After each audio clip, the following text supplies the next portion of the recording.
आज हम वॉन फैन ब्रेनर का पारिस्थितिकीय सिद्धांत पढ़ेंगे जो कि बाल्यावस्था एवं विकास विषय में है।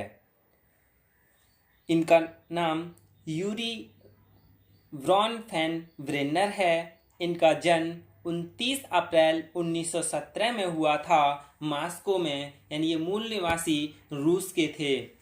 इनकी मृत्यु 25 सितंबर 2005 को हुई थी। इनके पिता का नाम डॉक्टर अलेक्जेंडर वॉन फैन ब्रेनर था, जो कि एक नैदानिक रोग विज्ञानी थे।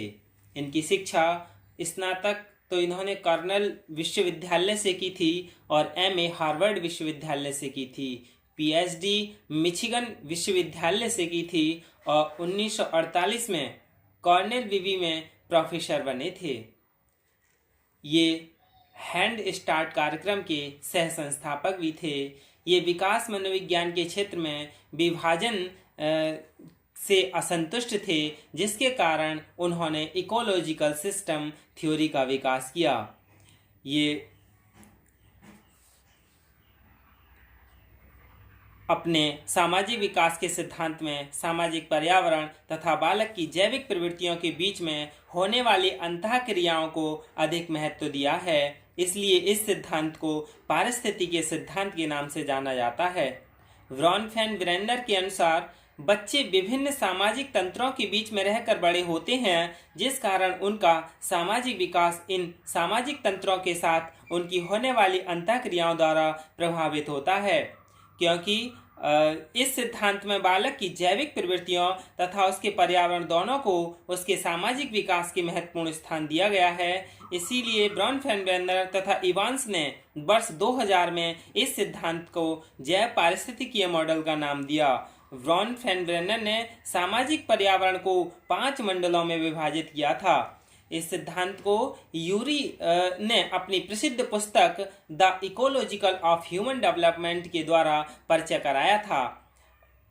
प्रत्येक मंडल में अनेक सामाजिक अभिकरण यानी सोशल एजेंसीज रहती हैं, जिसके संपर्क में बालक का विकास होता है। बालक तथा विभिन्न सामाजिक अवकरणों के बीच होने वाली अंतःक्रियाएं, इस सामाजिक अवकरणों के बीच होने वाली पारस्परिक अंतःक्रियाएं बालक के विकास को प्रभावित करती हैं। ये 5 मंडल कौन कौन से हैं? सबसे पहला लघु मंडल, ये माइक्रो सिस्टम है। दूसरा मध्य मंडल यानी मेसो सिस्टम, और तीसरा बाह्य मंडल यानी एक्सो सिस्टम, और चौथा है बृहत मंडल मैक्रो सिस्टम, और पांचवा है घटना मंडल यानी क्रोनो सिस्टम। इसमें सबसे पहले हम लघु मंडल के बारे में जान लें। लघु मंडल यानी माइक्रो सिस्टम क्या है? यह सामाजिक वातावरण का वह छोटा सा परिवेश है जो बालक के सबसे निकट होता है और जिसके साथ वह सीधी अनुक्रिया करता है। इसको वॉन फैन ब्रेनर ने निकटतम वातावरण की संज्ञा दी है।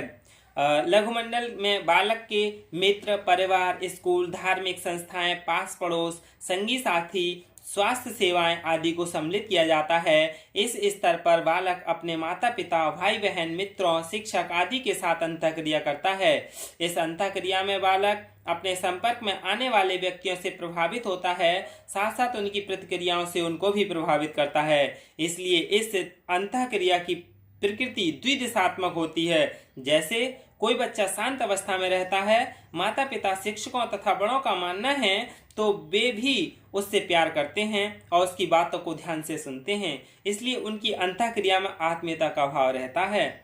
और यदि बच्चा शैतान है, दंगा करता है, तो यह कहना नहीं मानता है, तो उसके संपर्क में आने वाले लोग उसे डांटते हैं, उसके व्यवहार से क्षुब्ध हो जाते हैं। इस प्रकार की पारस्परिक अंतःक्रिया की प्रकृति द्वंद्वात्मक स्थिति में पहुंचकर दोनों पक्षों में चिड़चिड़ापन उत्पन्न कर देती है। इसलिए इस प्रकार की अंतःक्रियाएं बालकों के सामाजिक संवेग को नकारात्मक रूप में प्रभावित करती हैं। दूसरा है मध्य मंडल, यानी मध्य मंडल में कौन कौन आते हैं?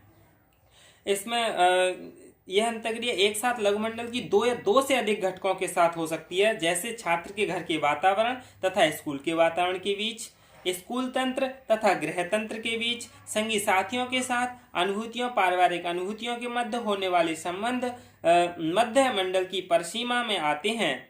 एपस्टीन ने अपने शोध अध्ययन में पाया कि जिन छात्रों को घर, स्कूल तथा संगी साथियों में अंतःक्रिया करने के लिए तथा निर्णय के पर्याप्त अवसर दिए गए हैं, उनमें पहल करने की क्षमता तथा उच्च स्तरीय उपलब्धि यानी हाई लेवल अचीवमेंट प्राप्त करने की प्रवृत्ति अधिक पाई गई।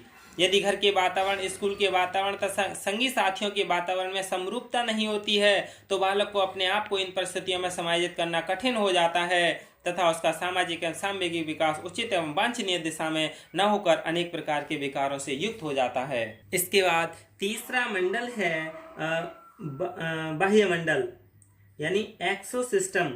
इसमें क्या है, इसके अंतर्गत सामाजिक संदर्भ आता है। कुछ ऐसे औपचारिक संगठन हैं जिसमें बालक प्रत्यक्ष रूप से नहीं जुड़ा होता है, इनमें सामाजिक सांवेगिक विकास पर कुछ प्रभाव पड़ता है।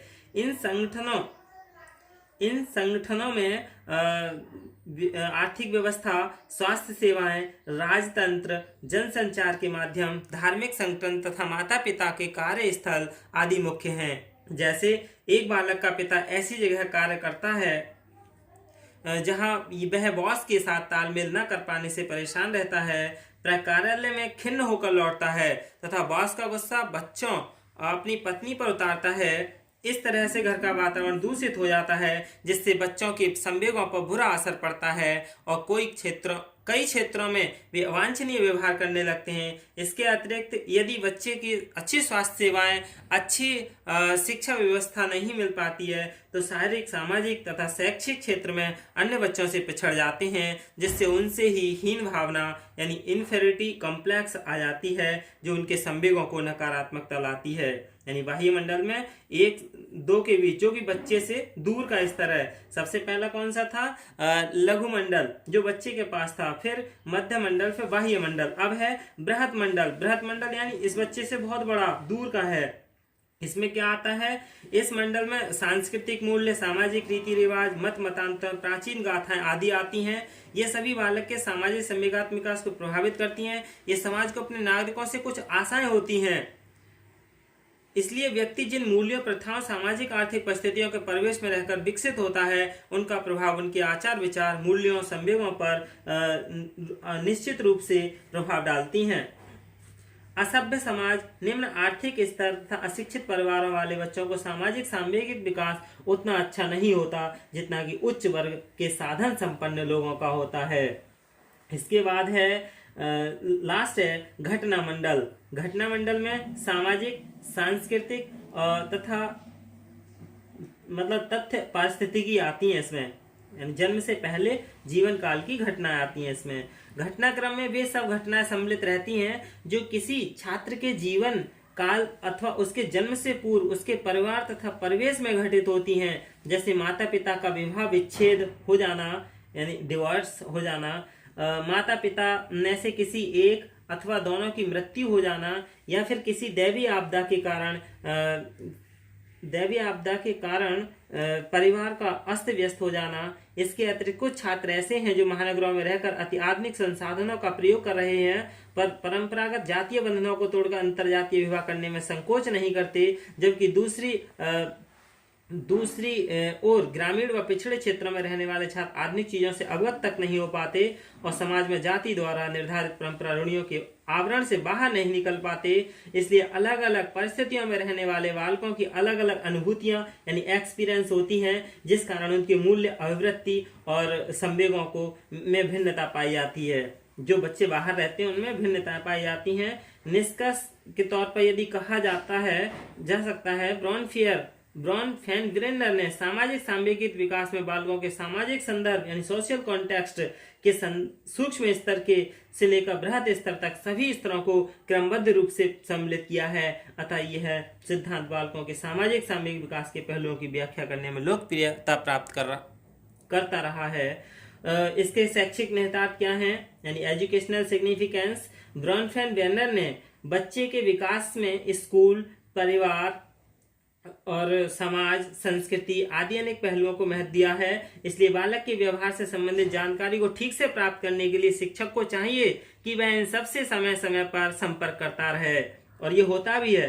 प्रत्येक माह यानी अभिभावक मीटिंग होती भी है ऐसी इसी सिद्धांत के आधार पर। दूसरा है विभिन्न सामाजिक तंत्रों अभिकरणों का बालक का शैक्षिक क्रियाकलापों में योगदान रहता है, इसलिए इस प्रकार की अंतःक्रिया होनी चाहिए। बच्चों के इनके साथ समायोजन करने में सुविधाएं होनी चाहिए, जैसे स्वास्थ्य सेवाएं, परिवार, स्कूल, खेल का मैदान, इस सब में भी तालमेल होना चाहिए। शिक्षक को बालक के परिवार, संस्कृति, सामाजिक आर्थिक स्तर, मूल्यों, धार्मिक मूल्यों, रीति रिवाज आदि को पूर्ण जानकारी होनी चाहिए, क्योंकि बालक के चहुमुखी विकास यानी ऑलराउंड डेवलपमेंट में इन सब का विकास योगदान रहता है, विशेष योगदान रहता है। ये सिद्धांत बालकों के मूल्यों, अभिवृत्तियों, प्रत्याशाओं एवं संवेगों को समझने में सहायक है, और इस सिद्धांत में बालक की जैविक प्रवृत्तियों को विशेष महत्व प्रदान किया गया है। इस सिद्धांत में विभिन्न पर्यावरण मंडलों को क्रमिक स्वरूप प्रदान कर उसे सुगमता पूर्वक समझाया भी गया है, क्योंकि बच्चे के लघु मंडल से लेकर और घटना स्तर यानी बृहत मंडल और घटना मंडल तक के लिए विस्तार से समझाया गया है। यही क्या ब्रॉन फैन डेंडलर का पारिस्थितिक सिद्धांत है। धन्यवाद।